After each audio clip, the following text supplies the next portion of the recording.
Bueno, vamos a hablar hoy acerca de Génesis. Vamos a hacer una pregunta, mejor dicho. Vamos a irnos al libro de Génesis, capítulo número 3. Capítulo número 3, verso número 9.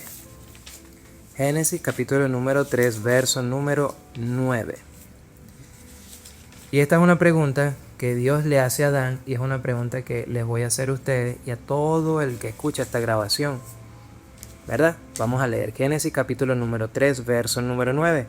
El verso es corto, dice así: Mas Jehová Dios llamó al hombre y le dijo: ¿Dónde estás tú? ¿Dónde estás tú? ¿Por qué Dios le hizo esa pregunta? Porque Dios le hizo la pregunta a Adán. Vamos a responderla. ¿Por qué Dios le hizo la pregunta a Adán? Porque Dios de repente le hizo esa pregunta: ¿dónde estás tú?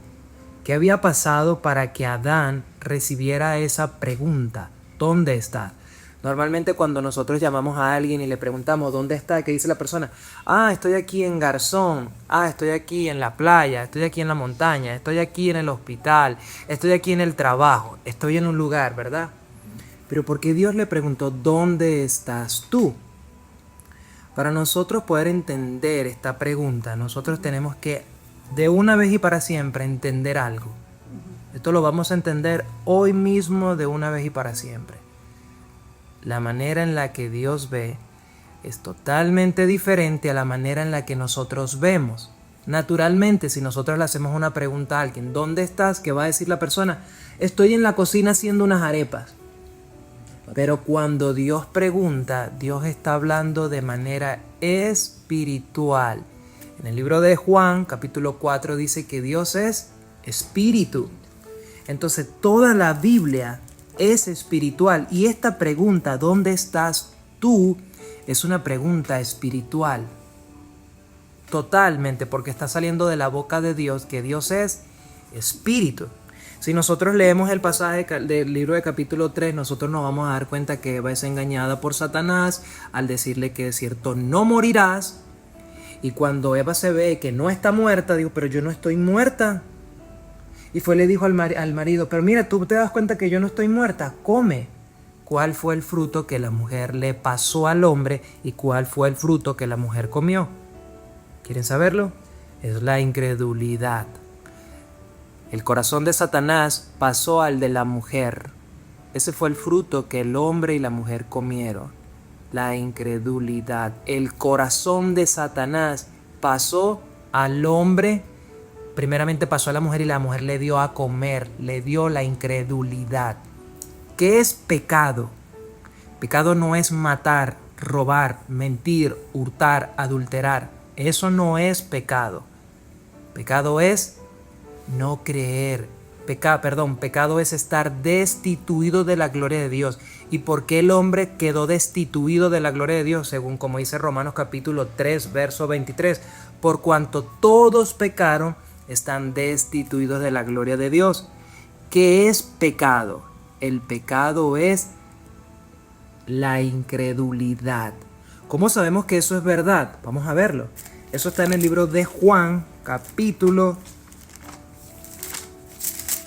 ya les voy a decir, capítulo número 16. Capítulo número 16, verso número 9. Verso número 9, pero quiero leer desde el verso número 7. Vamos a oír. Pero yo os digo la verdad, os conviene que yo me vaya. Esto está hablando nuestro Señor Jesucristo. Porque si no me fuera, el Consolador no vendría a vosotros. Mas si me fuere, os lo enviaré. Y cuando Él venga, convencerá al mundo de pecado, de justicia y de juicio. Oigan bien el número 9. De pecado, por cuanto no creen en mí. ¿Cuál es el pecado? No creer. No creer es el pecado. ¿Qué hizo Adán y Eva? Fueron incrédulos delante de Dios, no obedecieron. Entonces la incredulidad pasó a Eva y Eva se la pasó a su marido. Ese es el pecado. Por eso Romanos, vamos a Romanos capítulo 3, verso 23. Ok, vamos a oír. Romanos, ve apuntándolos en unas hojitas y al final tú las estudias. Romanos 3, 23 dice, por cuanto todos pecaron. ¿Quién puede decir que no ha pecado delante de Dios? Pero ¿cuál es el pecado? Desde Adán se pasó el pecado, la incredulidad. Todo hombre y toda mujer nace con la incredulidad. Nace con la incredulidad. ¿Y qué es lo que hace la incredulidad? Nos separa de Dios. Romanos capítulo 3, verso 23. Por cuanto todos pecaron, están destituidos. Cuando alguien lo destituye de algo, no es porque lo saca. No, destitúyeme a este hombre de este cargo. Sácamelo de aquí. Está destituido, está fuera de aquí. Un sinónimo. Entonces esa persona sale de ese cargo. La que hablamos fue Génesis capítulo 3 verso 9, Juan capítulo 16 verso 9. Es 16. Ok. Ahora estamos hablando de Romanos capítulo 3 verso 23. Entonces, por cuanto todos pecaron, están destituidos de la gloria de Dios. Por eso fue que Dios nos saca a nosotros del huerto del Edén. O saca a Adán y a Eva del huerto del Edén. ¿Por qué? Por la incredulidad. Prefirieron hacerle caso ¿a quién? A Satanás en vez que a Dios. Entonces vamos a hacernos la pregunta: ¿dónde estás tú? ¿Dónde estás tú? ¿Dónde hoy, a esta hora, escuchando esta grabación, y ustedes aquí que me están oyendo, dónde estás tú? Para nosotros saber dónde estamos, conociendo que Dios es espíritu y que esto Dios no nos está diciendo, Señor, nosotros estamos aquí en la Avenida Las Américas, Monseñor Sacona, en el piso número 7, en el apartamento 7-4. Dios no nos está preguntando dónde estamos, porque en el libro de Primera de Pedro, capítulo número 3, verso número 12, dice que los ojos del Señor están en todo lugar, mirando a los justos. Dios ve a los justos. Vamos a leerlo, vamos a irnos para que ustedes vean que los ojos del Señor. Anota la cita. Dice así. El 12, porque los ojos del Señor están sobre los justos y sus oídos atentos a sus oraciones. O sea, Dios sabe, Primera de Pedro capítulo 3, verso 12. Dios sabe dónde estamos. Dios sabe que estamos aquí en esta sala sentados leyendo su palabra y hablando de Él. Porque sus oídos están atentos a todo, tanto a las oraciones. Dios es omnisciente, omnipotente y omnipresente. Eso quiere decir que Dios está en todo lugar, lo sabe todo y lo puede todo. Sabe el pasado, el presente y el futuro. Él es eterno. Entonces, ¿dónde estás tú? Cuando le pregunta a Adán, ¿dónde estás tú? ¿Qué respondió Adán? Vamos a ver la respuesta de Adán para nosotros poder hoy, de una vez y para siempre, entender algo. Él respondió: oí tu voz en el huerto y tuve miedo porque estaba desnudo y me escondí. De aquí vamos a rescatar algo. Oí tu voz en el huerto. Para que diga que oí tu voz en el huerto es por una sencilla razón. Es porque ya Adán no oía la voz de Dios en él. Ahora la escuchó afuera del huerto. Por eso Adán tuvo miedo, porque escuchó ahora a Dios de afuera y ya no estaba adentro. Por eso Jesucristo dijo: el que me ama, mi palabra guardará. ¿Cuál es el mal para Dios? Entendiendo que Dios no ve como ve el hombre. Porque para un hombre o para una mujer el mal puede ser que yo puye a alguien, que yo le robe estos lentes a esta persona, que yo robe un banco, que yo me acueste con la mujer de mi vecino. Ay, sí, pero ¿y este malhechor, este malviviente, esta persona? ¿Verdad que sí? Para los ojos de una persona, para la justicia de una persona, eso es el mal. Pero para Dios el mal es otra cosa. Vamos a ver qué es el mal para Dios. Jeremías capítulo 2:13 dice que es el mal. Jeremías capítulo 2:13 dice: porque dos males ha hecho mi pueblo. Me dejaron a mí fuente de agua viva. Vamos a dejarlo hasta ahí. ¿Qué es el mal para Dios? El mal para Dios es dejarlo, abandonar a Dios. Eso es el mal. ¿Y cómo sabemos, Jackson, pero cómo es que yo dejo a Dios? ¿Cómo dejo? Yo quiero seguir a Dios, pero ¿cómo hago para no hacer mal? Seguir su palabra, guardar su palabra, vivir por su palabra y no vivir por tu propio razonamiento, tu propio entendimiento, tus pensamientos. Jesús dijo: el que quiera venir en pos de mí, niéguese a sí mismo. Entonces el mal para Dios es abandonar su palabra. Si nosotros no sabemos su palabra, entonces ¿cómo vamos a saber qué es pecado y qué es mal? Afuera, en las llamadas, entre comillas, iglesias, te condenan diciendo que porque robaste eres un pecador, pero tranquilo, Dios te perdona. Pero no te hablan lo que hoy vamos a hablar de una vez y para siempre, para que puedan nuestros oídos oírlo y caiga esa palabra en el corazón. Dios le está haciendo una pregunta a Adán: ¿dónde estás tú? Y ya entendimos que no es una pregunta natural para que Adán le respondiera: es que estoy aquí en este árbol de manzano, mira, aquí estoy. No, ¿cuál fue la respuesta de Adán? Adán no le dijo: mira, estoy aquí detrás del árbol. ¿Cuál fue la respuesta? Oí tu voz en el huerto y tuve miedo. Porque estaba desnudo. Sí. Mira la respuesta que le da Adán. O sea, no le da una respuesta: estoy aquí en la sala sentado leyendo la Biblia, Dios. No, le dijo: oí tu voz en el huerto y tuve miedo porque estaba desnudo y me escondí.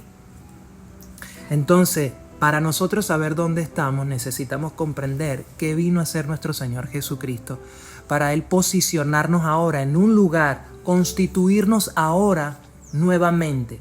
Porque si estábamos en un lugar que para Dios nos está diciendo que no es el lugar correcto, porque para preguntarle a Adán: ¿dónde estás tú?, es porque Adán no estaba en un lugar correcto. ¿Verdad que sí? Es como cuando el padre ve al hijo y le dijo: ¿dónde estabas tú? ¿Dónde te metiste? Exactamente. Entonces vamos a entender que vino a ser nuestro Señor Jesucristo para constituirnos a nosotros ahora. Vámonos a Marcos capítulo 4, verso número 12. Marcos capítulo 4, verso número 12. Vamos a leerlo. En Marcos capítulo 4, verso número 12, nuestro Señor Jesucristo declara una manera en la cual Él expresó su sabiduría cuando vino a la tierra. Y una de las maneras de nuestro Señor Jesucristo expresar la sabiduría fue por medio de parábolas. Por medio de parábolas. Entonces fíjense como Él dice en Marcos capítulo 4, verso 12. Para que viendo vean y no perciban, y oyendo oigan y no entiendan, para que no se conviertan y les sean perdonados los pecados. Fíjate, porque Jesucristo nuestro Señor está diciendo eso.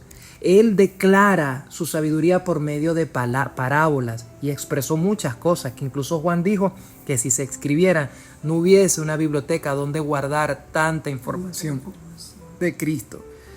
Para que viendo vean y no perciban, para que oyendo oigan y no entiendan. Óigase bien, para que no se conviertan y les sean perdonados los pecados. Vamos a entender esto de una vez y para siempre. ¿Qué es convertirse para Dios?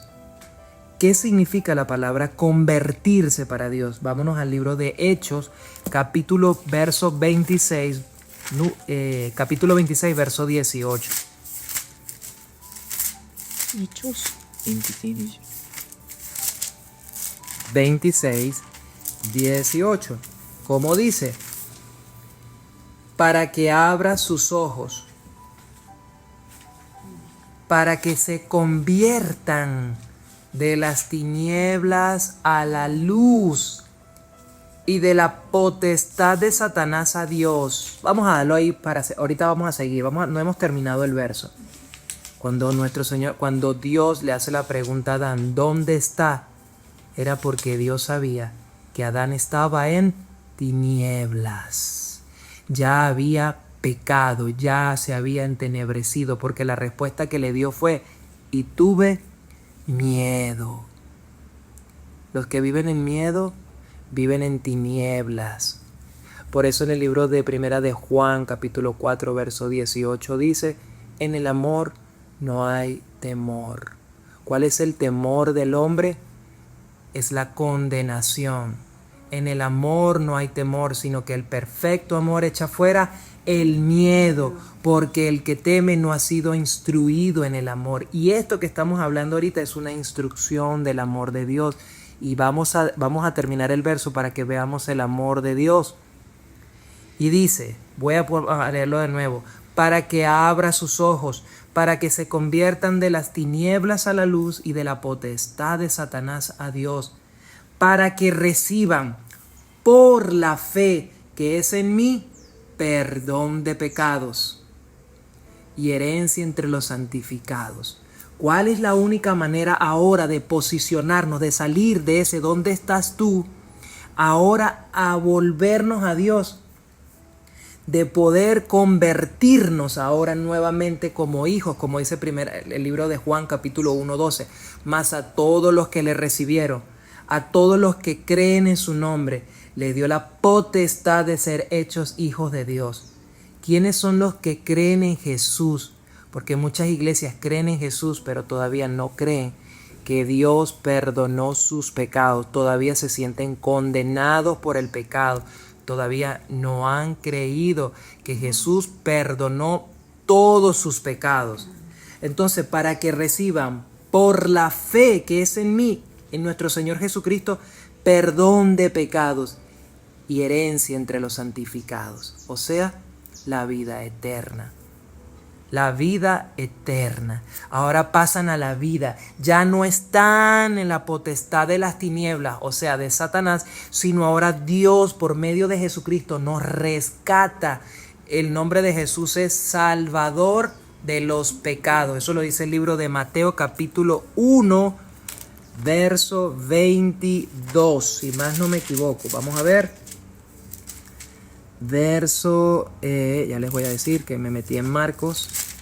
Mateo capítulo 1 verso 21, perdón, me equivoqué. Mateo capítulo 1 verso 21.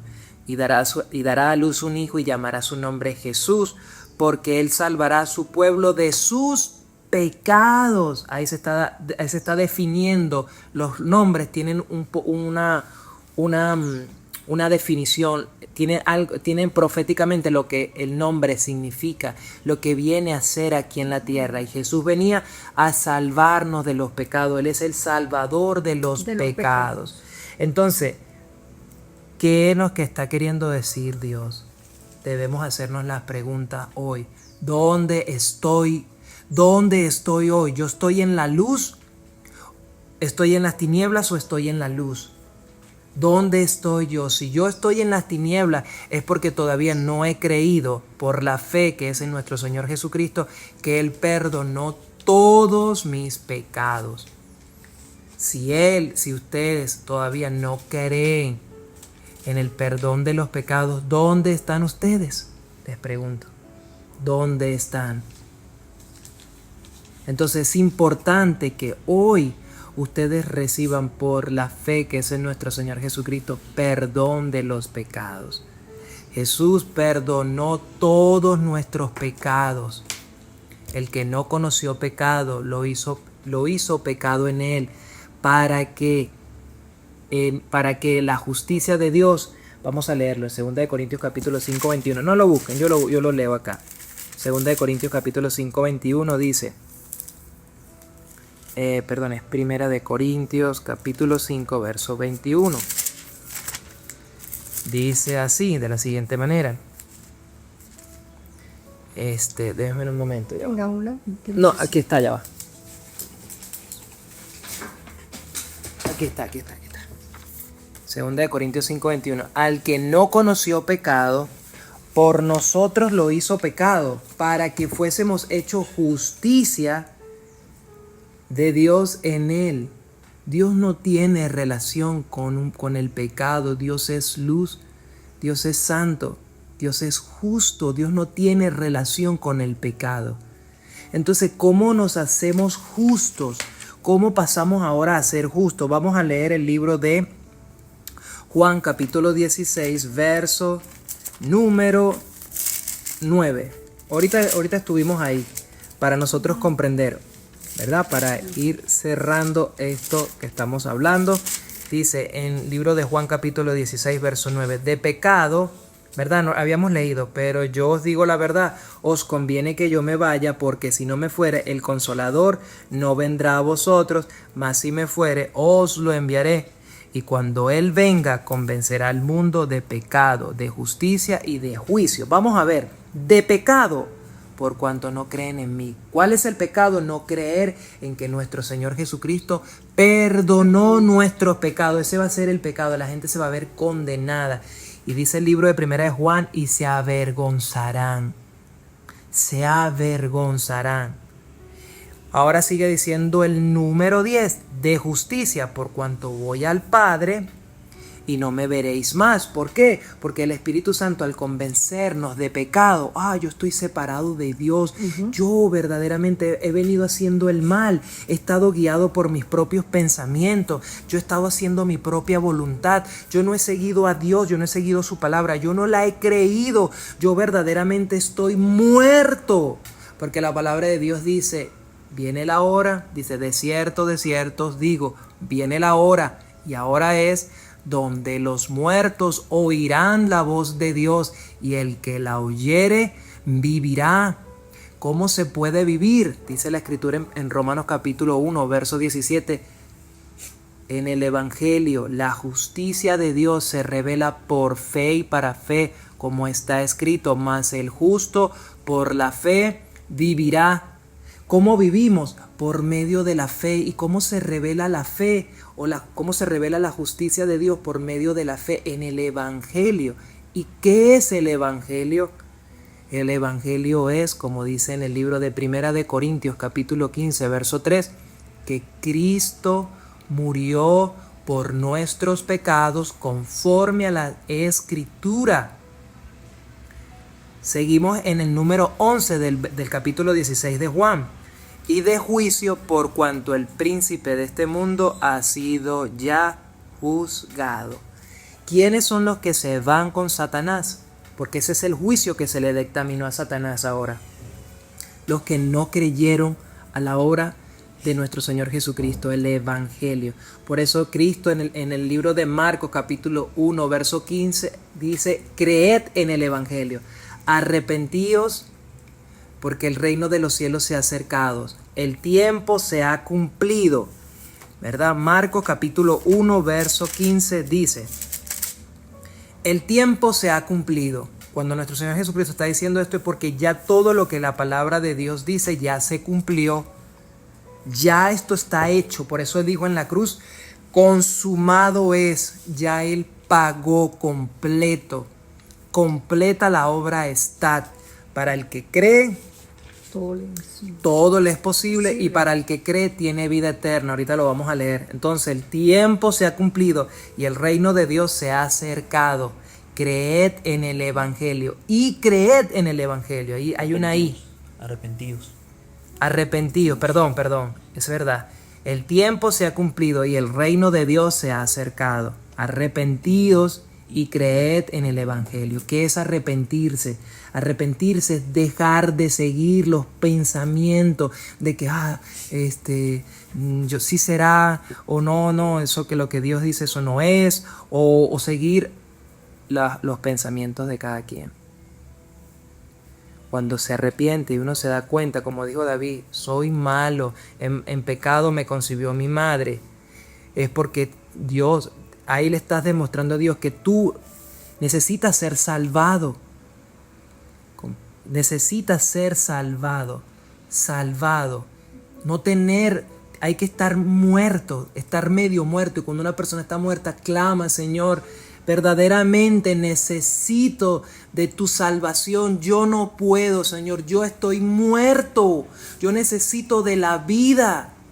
Necesito de la vida, porque yo estoy muerto, yo estoy separado de ti. Ese es el arrepentimiento. He estado toda mi vida siguiendo la corriente de mis pensamientos y estoy separado de ti. Soy malo por naturaleza, Dios, porque estoy alejado de ti, porque tú eres bueno. Entonces, cuando se arrepiente la persona, ¿qué dice? Y cree en el Evangelio, porque en el Evangelio está guardada o está la justicia de Dios. Por eso dice en el amor, en esto consiste el amor, no en que nosotros hayamos amado a Dios, sino que Él nos amó a nosotros y entregó a su Hijo en propiciación. La palabra propiciación significa la manera en la que Dios hace justicia. Es la manera en la que Dios hace justicia. Entonces la justicia de Dios, cómo Dios sacia su justicia, enviando a nuestro Señor Jesucristo. Él envía a nuestro Señor Jesucristo para saciar la justicia, devolver al hombre.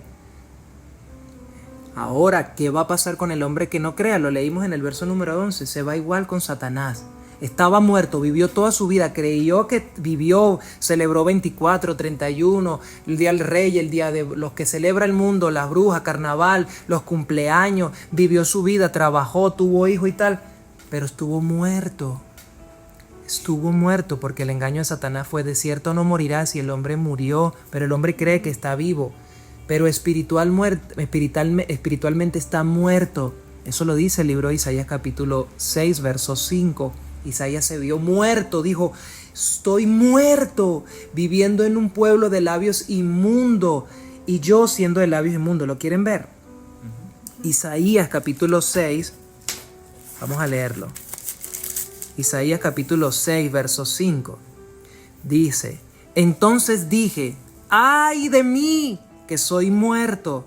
Porque siendo hombre inmundo de labios y habitando en medio de pueblo que tiene labios inmundos, han visto mis ojos al Rey, Jehová de los ejércitos. Si seguimos leyendo, nosotros nos vamos a dar cuenta de algo espectacular.